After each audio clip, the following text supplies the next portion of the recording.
Tired of compensating? Let's talk about it.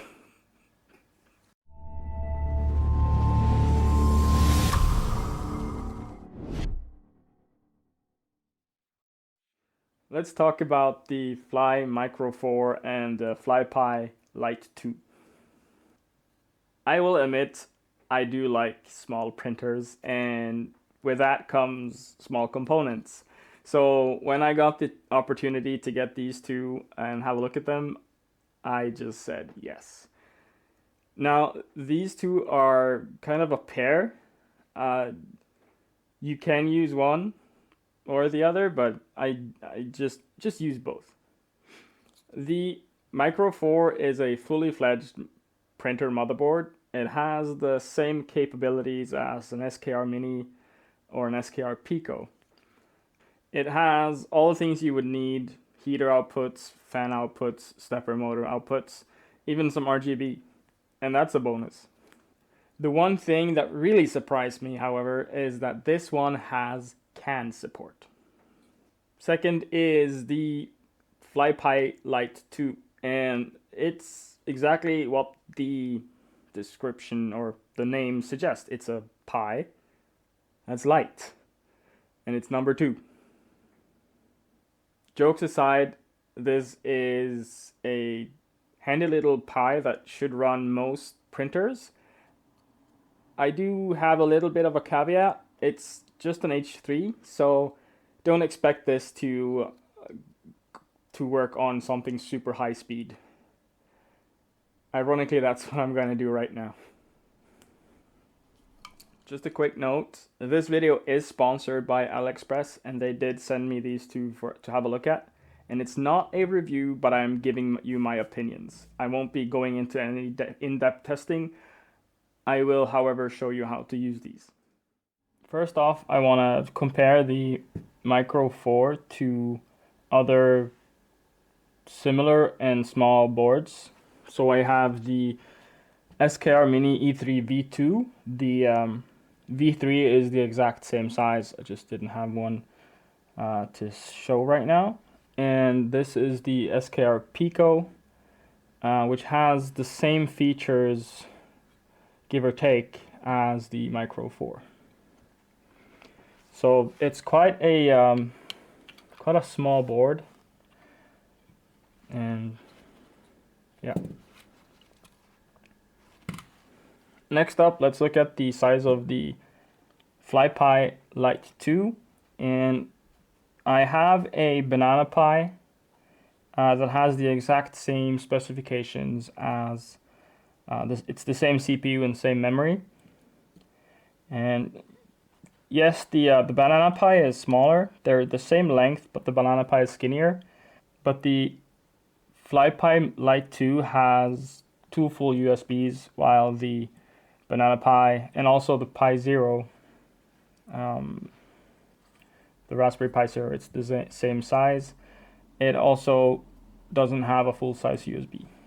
Finally, I have a Raspberry Pi 4. Yes, this is much more powerful and much bigger. This will be enough for all printers. This will be enough for most printers. So, specifications. The Micro4 has a RP2040. It's a dual-core processor. It has a full CAN bridge. It has 4 2209s on board with the diag pins, so you can use sensorless homing. It supports between 12 and 24 volts, UART steppers, and has a port for a BL Touch NeoPixel port, and also a laser port if that is something that you would need at some point. It has 2 controllable fan ports, and all the end stops are on the side here. This has a USB port. I've not found a way to set this up with a UART to a Pi, so it looks like USB-C is your only option. It has 2 heater outputs and 2 thermistor inputs. Specifications for the FLYpi Lite2 is an H3 quad-core 64-bit Corex A7. It has a Mali GPU. It doesn't really matter and on this, but does mean that you can connect the screen to this. It has a 512 megabits of DDR3 memory. It has an onboard Wi-Fi 2.4 gig connectors. It has SPI, UART, USB, and one HDMI port. It has two full-size USB, a slot for a ribbon cable that you can get a connector that converts that to an HDMI and a third USB, mainly for a touchscreen. SD reader, an SPI for a touchscreen, an EXP expansion port for GPIO pins. It has a 5-volt power supply in or USB-C. So USB-C is only for power. The 5-volt is optional power. There's a plug for a Wi-Fi antenna that comes in the box and 2 reset buttons. So what's in the box? Well, 2 small boxes. Micro4 comes with the board wrapped in some protective shielded plastic. Comes with a USB cable and enough connectors for the entire board, along with some really tiny little heat sinks for the stepper drivers. The FLYpi Lite2 comes with the Pi of the course and the Wi-Fi antenna and a cable to do the 5 volts if you're not using USB to power it. It also comes with this little QR code. And also when I got the box, the bigger box with both of these in it, it had a little sticker. So that is going on my wall. So I need to test this board, and I have a printer that needs another board. So I'm gonna put this into my Rook, but because putting this Rook into this printer really isn't that something relevant to you guys, I'm just going to do all that work and then I'll show you and talk about the board afterwards. I put in some work and I've already flashed the Micro4 and I've made the clipper install for the Pi Lite2. I did find some issues with the manuals. Manuals are fairly good, but both of them have one critical point where they, on different things, where if you follow them, you won't be able to finish the job. On the Pi Lite, it's the formatting on the Wi-Fi name and password. It won't even load them if you don't add 2 apostrophes. On the Micro4, it's how you make the firmware. So it creates a .bin instead of a .uf2 as it's supposed to do. It's very minor changes that completely ruins everything. So just quickly before I start tearing this down, this has an MKS skipper. It's quite a big board. It's this thing, and that big board has the capability of this one. It has one more stepper, but I don't need it on here.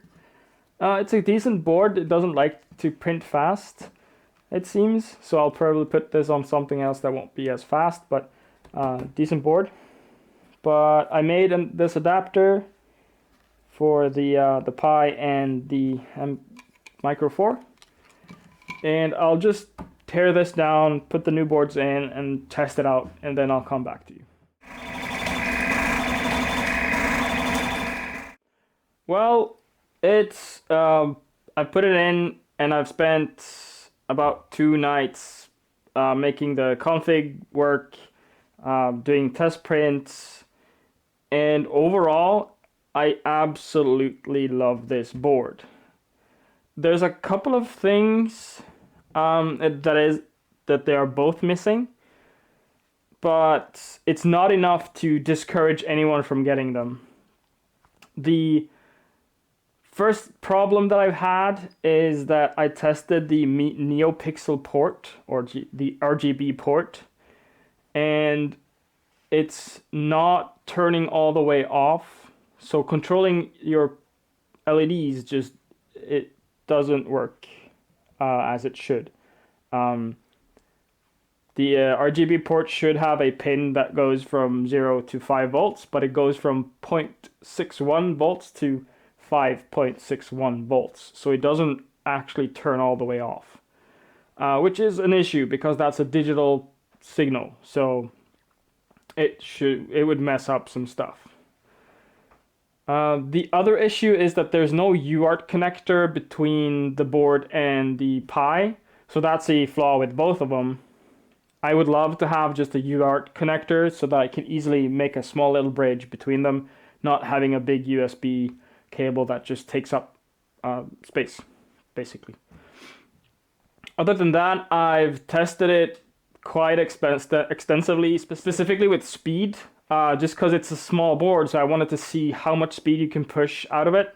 And with this Rook, with the Stepper Online 2004S motors that are in here, I ran it at 0.18, or no, not 0.8, 1.8 in run current, and it did 1,000 millimeters a second at 100,000 acceleration, which is mind-blowing to me. That's a small Pi and a tiny board like that can do something that fast. It's incredible. If only I had the rest of the hardware to actually print that fast, I would love to do that, but alas, I do not yet. So, should you get the Micro 4? Yes.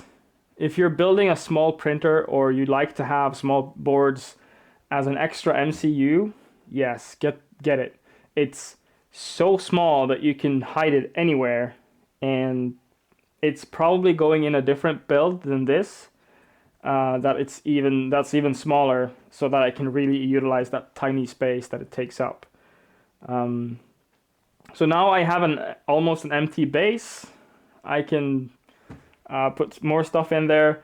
For something like a Rook, the Micro 4 and the Pi, they're so small that you can hide them anywhere, and you can use the entire base for something like a power supply.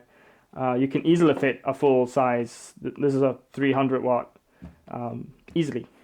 So other than the install issues that I mentioned earlier, the RGB port not being fully functional, and that little piece about not having UART connection between the board and the Pi, I absolutely love this. I think this should be a common board moving forward because it's so small. Small printers just get it. It's cheap. It's good. It's really, really good. So thank you to you for watching. Thank you to AliExpress for sending me these products. And I hope you liked the video. If you did, hit the thumbs up button. If you didn't like it, please hit that thumbs down. It lets me know that I should change something. And let me know in the comments what would you do with a board this small. Big printer, small printer, whatever floats your boat. I'll see you some other day. Subscribe!